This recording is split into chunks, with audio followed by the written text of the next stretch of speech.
Hi there, I'm Anik from Do Re Mi Bracelets, etc., where we upcycle musical instrument strings and pieces to create beautiful jewelry and other creations.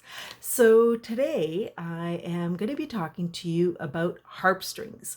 If you follow me on Instagram or on Facebook, you probably noticed recently that I talked about the fact that I recently got a whole bag full of harp strings. And there's a couple of different colors. You can see some green, some orange. And there is also a red one, and some of them are more metallic. And there's also some nylon ones.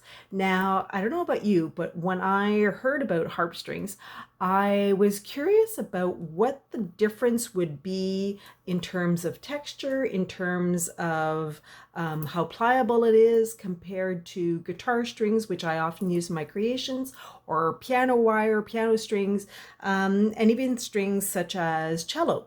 So as I said, so one similarity that I found was that comparable to guitars, or classical guitars, I should say, where there are nylon strings like this one here, so you can kind of see, just get that focus there. It's like a clear plastic nylon string. The harp has these strings, but it also has these beautiful metal strings. Again, trying to get a close up here. Get that focus. So you can see that it has a metal string, and you can see by the texture that there is some winding of the material, and so that in that sense it is very similar to the guitar strings. So I'm going to try and see if you can see both of them here. Sorry, try and get that focus. So both strings do have that winding. And oh, there we go. And you can see it very clearly in the guitar string. And so similar to that, the harp string has that wound string, which is different than you would see in, for example, a cello string, which is much smoother in texture.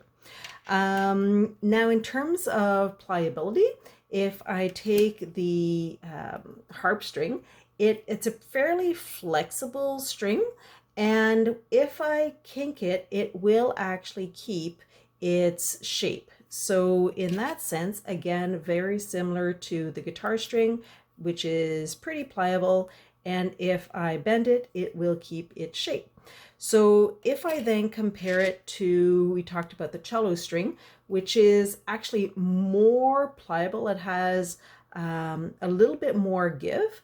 If I bend it, it will keep its shape. However, I do need to be careful with the cello string because it doesn't have the same winding as the guitar, or in this case, the harp string, if I'm not careful, it will actually get a kink in the, oh, you can see here how it has almost like a scale, almost like a snake skin type texture to it. It will get a kink in the on the surface of the string. So I do need to be careful when I'm bending those strings, that I'm not doing too much too quickly, so that I don't get any like rough surfaces on that string. Now I'm going to compare it to a thinner piano string. So piano strings, if you think of the entire 88 keys, you've got the lower keys and the higher keys. So the higher keys have a smaller gauge string. The lower keys will have a much thicker string. Oh yeah, I do have one here. So just to give you an idea, thicker string, lower keys, thinner string, higher keys. So just for comparison's sake, I'm going to use a piano wire compared to, which is about the same size and diameter as the harp string.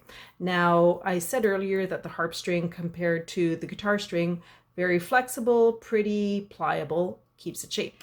Now, if I look at the piano wire, it does not have that same pliability. So I am able to bend it, I am able to kink it, but the core of the piano wire is a much sturdier material, and so it doesn't have that same I can't wiggle it as I would be able to with the harp string or the guitar string. So in the strings that I have on hand currently, I would probably say that it is much, so it's not, doesn't have the same winding. If we talk about the cello string, the actual texture is different, and it's not as stiff as a piano string, so it's much more comparable in look, feel, and in pliability as the guitar string. So that being said, I am going to be making some beautiful creations. As I said, I've got some red, I got some orange strings, this beautiful green, which is at the bottom of my bag, and some browns. So I'm going to really have some fun with these colors. Too bad it's not Christmas, because the red and green would make some really fun, potentially Christmas decorations, but doesn't have to be Christmas to use those colors. So you'll have to stay tuned to see what I make with all of these strings. And in the meanwhile, if you're waiting to see what I have made, always visit my website, doremibracelets.ca, and like, share this page, and as I said, stay tuned for creations to come. Have a great day. Bye now.